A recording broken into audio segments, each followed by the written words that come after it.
तो हमारे साथ सतीश कुमार फागना साहब जुड़ गए, एनआईटी के बीजेपी के विधायक है। सतीश जी बहुत बहुत स्वागत है आपका। पंकज रामपाल पूजन जी बीजेपी के, सर आपका बहुत बहुत स्वागत है। धनेश अदलखा साहब नहीं जुड़े क्योंकि उनसे बहुत सारे सवाल पूछने थे, अगले पैनल में जुड़ेंगे, लेकिन धनेश अदलखा जी से जरूर पूछ लीजिए कि वो बड़कल में अभी वोट चला पाएंगे नहीं चला पाएंगे, क्योंकि इन्होंने 2026 का वायदा किया था पिछली बार जब हमसे चर्चा की थी, लेकिन अभी नहीं चल पाए क्योंकि नेता हैं, वादा करते हैं और वादा करके भूल जाते हैं। चलिए सर, सतीश साहब चर्चा की शुरुआत पहले आपसे ही कर लेता हूं। दो विधायकों की लड़ाई, पानी की जंग सुलझ पाई या अभी भी चल रही है? अभी तक तो मैंने तो सुना नहीं कोई पानी की जंग हो। एनआईटी की लड़ाई चल रही है सर। हमारे यहाँ कोई जंग नहीं है। तो पानी का कैसे हुआ समाधान? बल्लावड़ वाले देंगे पानी, जो एनआईटी की प्यास बुझाएंगे, वो जो पाइपलाइन का मसला है वो कैसे दूर हो पा रहा है? आपके पास जो इन्फॉर्मेशन है वो गलत है। हमारे जो विधायक हैं सारे एक होके काम करते हैं। हम वो बड़े भाई हैं मूलचंद जी और अदलखा जी छोटे भाई हैं, मैं बीच का हूँ। विवाद है क्या? वो विवाद कोई नहीं है हमारे अंदर, पानी का कोई विवाद नहीं है। पानी हमारे यहाँ भी भरपूर आ रहा है। एक पाइपलाइन का वो था, उस पाइपलाइन का हमने सॉल्यूशन निकाल लिया है, उसे हम दूसरी जगह जुड़वा रहे हैं। वो भी सही थे और हमारे वाले भी सही थे। उनको पानी चाहिए, वो उनको ये था भाई यहाँ से पानी जाएगा तो कम हो जाएगा, लेकिन ऐसा हमने बीच का सा हल निकाल के हम दोनों को पानी दे रहे हैं। चलिए मेरा पंकज जी आपसे एक सवाल, सोचा था जिलाध्यक्ष बन जाएंगे आप? देखिए, क्योंकि बीजेपी में एक ये होता है, कोई भरोसा नहीं करता। नितिन नवीन को भी भरोसा नहीं था कि वो राष्ट्रीय अध्यक्ष बन जाएंगे। कार्यकर्ता का काम सोचना नहीं होता, उसको जब सूचना मिलती है, सूचना के बाद सोचना बंद हो जाता है। और सभी कार्यकर्ता के रूप में पार्टी से जुड़ते हैं, पार्टी में काम करते हैं। और जैसा कि मुझसे पूर्व वक्ताओं ने भी बताया, ये पार्टी और पार्टी का जो नेतृत्व है वह डिसाइड करता है कि आपका क्या रोल रहेगा। तो मैंने सोचा नहीं था, काम करते रहे, पार्टी ने जिम्मेदारी दी, उसका निर्वहन किया जा रहा है। पंकज भाई, लेकिन फरीदाबाद में तो बड़ा मुश्किल है क्योंकि कई मठाधीश हैं, उनको संभालना किस तरह से? देखिए, क्योंकि खुले मंच से भी नजर आती हैं वो तस्वीरें। देखिए, मैं आपके मठाधीश शब्द का तो बिल्कुल उस बात को मानूंगा नहीं, आपकी बात को। पार्टी की जिम्मेदारी मेरे पास है, संगठनात्मक मुखिया पार्टी का मैं हूं, और बिल्कुल सभी व्यवस्थाएं ठीक है। जिसको जो रोल दिया गया है वह, जैसे कि हम कहते हैं कि 2047 में जो विकसित भारत का संकल्प है उसको पूरा करने में जिसको जो जिम्मेदारी, भले वो जनप्रतिनिधि हो, भले वो संगठनात्मक व्यक्ति हो, जिसको जो जिम्मेदारी है वह अपना सर्वश्रेष्ठ देते हुए वह कर रहा है। जहाँ तक आपकी बात हुई कि ये आप कह रहे हैं मुश्किल है, मैं तो अपनी ताकत ही इस बात को मानता हूँ कि फरीदाबाद जैसे जिले में इतने लोग बैठे हैं, इतने मुख्य लोग बैठे हैं जो मुख्य भूमिका में है, जिनका भले केंद्र सरकार हो, भले प्रदेश की सरकार हो, वो मुख्य भूमिकाएं हैं, और वही मुझे संगठनात्मक एज देता है। जेपी भाई, आज तो खुशी का दिन है, आपने शुरू में ही कड़वे सवाल शुरू कर दिए, क्योंकि आज तो वेस्ट बंगाल में परचम लहरा दिया और मुख्यमंत्री बना दिया। वो भी एक बड़ी बात है। सतीश साहब, एक मेरा आपसे सवाल, क्योंकि आपकी जो विधानसभा है वहाँ थोड़ी सी दिक्कत है पानी की। पानी का आपने कहा कि पानी अब चीजें दुरुस्त हो रही है, लेकिन एक बारिश, क्योंकि अब देखिए अब मानसून दस्तक देगा और अभी बीच बीच में बारिश आ जाती है, वहाँ जल भराव की भी बहुत सारी स्थिति है, और उसी चैलेंज को आपने स्वीकार करते हुए जनता से भरोसा जीता, उस पर कैसे आप काम कर रहे हैं अभी? हमारे विधानसभा में पानी पीने का और पानी की निकासी की बहुत बड़ी समस्या थी। हमने पिछली बारिश से पहले जितने नाले हैं, सीवर हैं, बड़े सीवर सारे जो हैं, टोटल 24 इंच से ऊपर सारे FMDA साफ करती है। तो मेरे यहाँ जो एक 72 इंच की लाइन थी जो कभी साफ ही नहीं हुई, उसको हमने साफ करवाने का काम करा है। उसके बाद 48 इंची है, 36 इंची है, 24 इंची बड़ी लाइनें हैं, उनकी हमने सफाई करवा दी और FMDA द्वारा ही की गई और बहुत बढ़िया तरीके से हुई है। जैसे ना वीडियोग्राफी भी होती, दिखाते भी हैं। दूसरा, जो पानी की निकासी दूसरी होती है नालों के थ्रू, हमने नाले, जितने भी नाले हैं टोटल वार्ड वाइज, उनके एस्टिमेट बनवाए, उन सभी को सफा करके बिल्कुल रोका लगा के सफाई करवा रहे हैं हम। जब बारिश आएगी तो मेरे यहाँ पानी का, जो पहले 2-2 दिन पानी भरा रहता था, वो 1 घंटे में पानी जो हो रहा निकलने का काम हो रहा है हमारे यहाँ पर। एनआईटी नहीं डूबेगा इस बार? इस बार नहीं, पहले पिछली बार भी नहीं डूबा, इस बार भी नहीं डूबेगा। एनआईटी नहीं डूबेगा। लेकिन भरोसा भी मत करना, नेता हैं, कहते कुछ है और करते कुछ है। नहीं, लेकिन ऐसा इस नहीं बार है। तस्वीर नहीं आएगी ना एनआईटी से सर। बिल्कुल भी नहीं, मैं कह रहा हूँ एनआईटी नहीं, पूरी फरीदाबाद के अंदर हमारी जो टीम है, सारे विधायक हैं, हमारे जिला अध्यक्ष हैं, चाहे मंडल अध्यक्ष हैं, चाहे कोई भी पार्टी के पदाधिकारी हैं, ऐसे काम कर रहे हैं जैसे परिवार की तरह काम करते हैं ना, मुट्ठी बंद करके।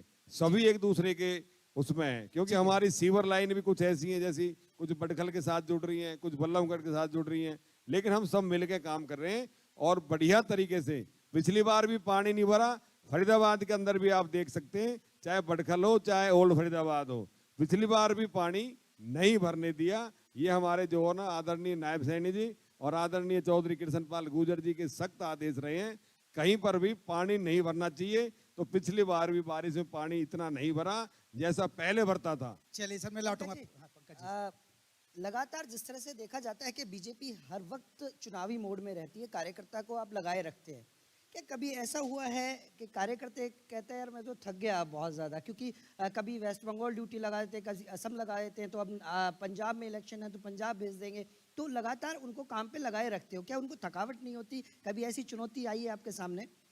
देखिए, थकावट तब होती है जब एक व्यक्ति अकेला काम करता है। जब सारी टीम मिलके काम करती है तो एक दूसरे की थकावट को भी बांट लिया जाता है। हमारी पार्टी में एक बहुत बढ़िया शब्द कहा जाता है, जहां कम वहां हम।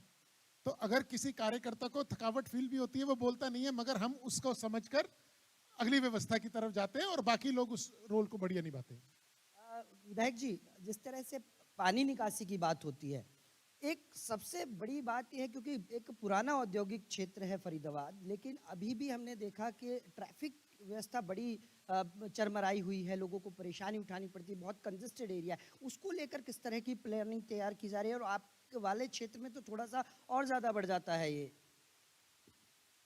ये सच्चाई है। मेरी विधानसभा के अंदर जो सबसे बड़ा रोड है वो एक तो 100 फुट है, जो 55 से लेके 56 तक जा रहा है, उस पर इतना ट्रैफिक नहीं हो, तो वहां ज्यादा है भी नहीं आवागमन। दूसरा रोड है 60 फुट रोड, जिसमें 4 वार्ड हमारे जुड़ रहे हैं, 5 बल्कि उस रोड के ऊपर सबसे ज्यादा ट्रैफिक उसके ऊपर होता है। उसके लिए हमने प्लानिंग करी है नए तरीके से, बीच में डिवाइडर लगा रहे हैं, नया एस्टीमेट बनवा दिया, दोनों तरफ जो नाले हैं उनके ऊपर फुटपाथ के रूप में हम काम करेंगे, उनको फुटपाथ के रूप में लेके जितना भी इंक्रोचमेंट है सारी हटवाई जाएगी और बीच में डिवाइडर लगा के उसको हम डाइवर्ट कर देंगे, जिससे ना हमारे ट्रैफिक में जो है ना कोई दिक्कत नहीं आएगी। उसी तरह से स्वरूपुर रोड है, उस पर हम एलिवेटेड पुल बनवाने जा रहे हैं, सीधा बल्लभगढ़ से लेके पाली तक 8.5 किलोमीटर का पुल है। उसके बाद वहाँ ट्रैफिक का जो होता है वो कम हो जाएगा। जी, एक और सवाल, कोई नया प्रोजेक्ट लेकर आ रहे हैं अभी, क्योंकि अभी तो आप पे लंबा वक्त है और अभी भविष्य में एनआईटी को कुछ बड़ी सौगात पर आप काम कर रहे हैं? एनआईटी के लिए सबसे बड़ी सौगात तो 251 करोड़ की लागत से एफएमडी द्वारा हम जो है ना जमुना से पानी लेके आ रहे हैं, और जो पीने के पानी की जो कमी थी वो उससे हमारी पूरी हो जाएगी, तकरीबन 1 साल लगेगा उसमें।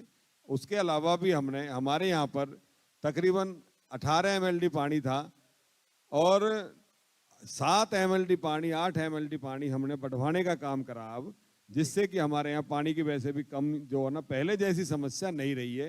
जो ड्रम रखे रहते थे वो बहुत कम हुए हैं पहले से ज़्यादा, और जो जैसे टैंकर वाले चलते थे उन्होंने भी फॉर सेल का बोर्ड लगा दिया है, भाई यहाँ पानी की कमी नहीं तो किसको देंगे, ट्यूबवेल लगवाएं। उसी तरह से हमने एक बड़ा प्रोजेक्ट है हमारा, वो 550 करोड़ की लागत से एक एलिवेटेड पुल है हमारा, जो कि बल्लभगढ़ से लेके पाली तक है। चलिए सर, एक आखिरी सवाल, क्योंकि अब चर्चा को हम खत्म कर रहे हैं। संगठन को मजबूत करने के लिए आप क्या कर रहे हैं? फरीदाबाद के अंदर अपने संगठन को मजबूत करने के लिए आप क्या कर रहे हैं? क्योंकि ये वो पार्टी है जिसका कोई नाम नहीं लेता था, लेकिन इसी पार्टी ने तीसरी बार हैट्रिक लगाई यहाँ जीत के। नियमित रूप से संगठन को मजबूत करने के रोज कार्य करते हैं। जब सरकार बढ़िया काम करती है, संगठन और सरकार मिलके काम करते हैं, तो निश्चित रूप से जो लोग पार्टी से नहीं भी जुड़े होते वो भी रोज जुड़ते हैं।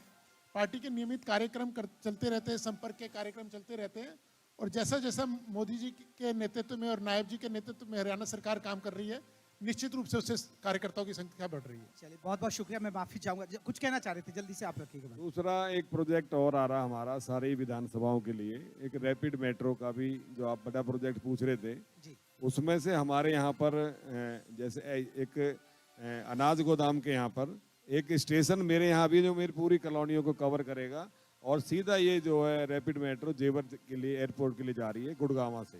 तो मेरे यहाँ जैसे एक तो वहाँ पर है, एक हमारा स्टेशन है, और दूसरा साथ में ही NH2 जहाँ पर ओल्ड न्यू प्रेस कॉलोनी है, एक स्टेशन वहाँ। तो हमारी पूरी कॉलोनियों के लिए सबसे ज़्यादा फायदा जो डेली जो गुड़गांव आने जाने वालों के लिए, या कहीं पर भी जैसे जेवर साइड में या पलवल साइड में जाएंगे तो वहाँ के लिए बहुत आराम मिल जाएगा। चलिए सर, फागना साहब, उम्मीद करते हैं कि NIT की तस्वीर आप बदलेंगे, तभी दोबारा आपको फिर से जनता मौका देगी। बहुत बहुत शुक्रिया आप दोनों खास मेहमानों का हमसे चर्चा करने के लिए। बहुत बहुत शुक्रिया सर, आपने बड़ी ही बेबाकी के साथ सभी सवालों का जवाब दिया है, सतीश जी और साथ ही पंकज जी। और मैं गुजारिश करूंगी जी दिल्ली NCR हरियाणा के एडिटर विनोद लांबा जी से कि सर आप मंच पर आएं और सम्मानित करें। फिलहाल मैं आप लोगों से भी गुजारिश करूंगी जोरदार तालियों के साथ जो है पूरे हॉल तालियों की गूंजनी चाहिए, मैं गुजारिश करूंगी, क्योंकि फिलहाल देखिए जिस तरीके से तमाम मुद्दों पर सवाल जवाब किए गए, तमाम मुद्दे उठाए गए, विकास का मुद्दा उठाया गया, कितने कार्य हुए हैं, ये तमाम मुद्दे उठाए गए और बड़े ही बेबाकी के साथ सर ने सभी सवालों का जवाब दिया है। इसी तरीके से हमारे साथ आगे भी तमाम पैनलिस्ट जुड़ेंगे, उनसे भी तमाम सवाल पूछे जाएंगे। जो जनता के सवाल हैं उन मुद्दों को उठाया जाएगा, उन सवालों को पूछा जाएगा। जो आप सभी के जहन में सवाल हैं वो सभी सवाल यहाँ मंच पर पूछे जा रहे हैं। और फिलहाल जो है इसी तरीके से चर्चा लगातार जारी रहेगी, सवाल जवाब का सिलसिला जारी रहेगा और आगे भी तमाम लोग हमारे साथ जुड़ेंगे, क्योंकि हम फरीदाबाद में अभी फरीदाबाद की समस्याओं को लगातार उठा रहे हैं, जनता की समस्याओं को उठा रहे हैं। क्या जो सड़कों की समस्या थी उनका निवारण हुआ? बात जलभराव की जाए, क्या अब जलभराव की जो समस्या है उससे निजात जनता को मिल पाई है? ये तमाम सवाल लगातार फरीदाबाद में उठाए जाते हैं, बल्लभगढ़ में उठाए जाते हैं, और कब तक इन समस्याओं का निवारण होगा ये सवाल लगातार जनता के जहन में होते हैं।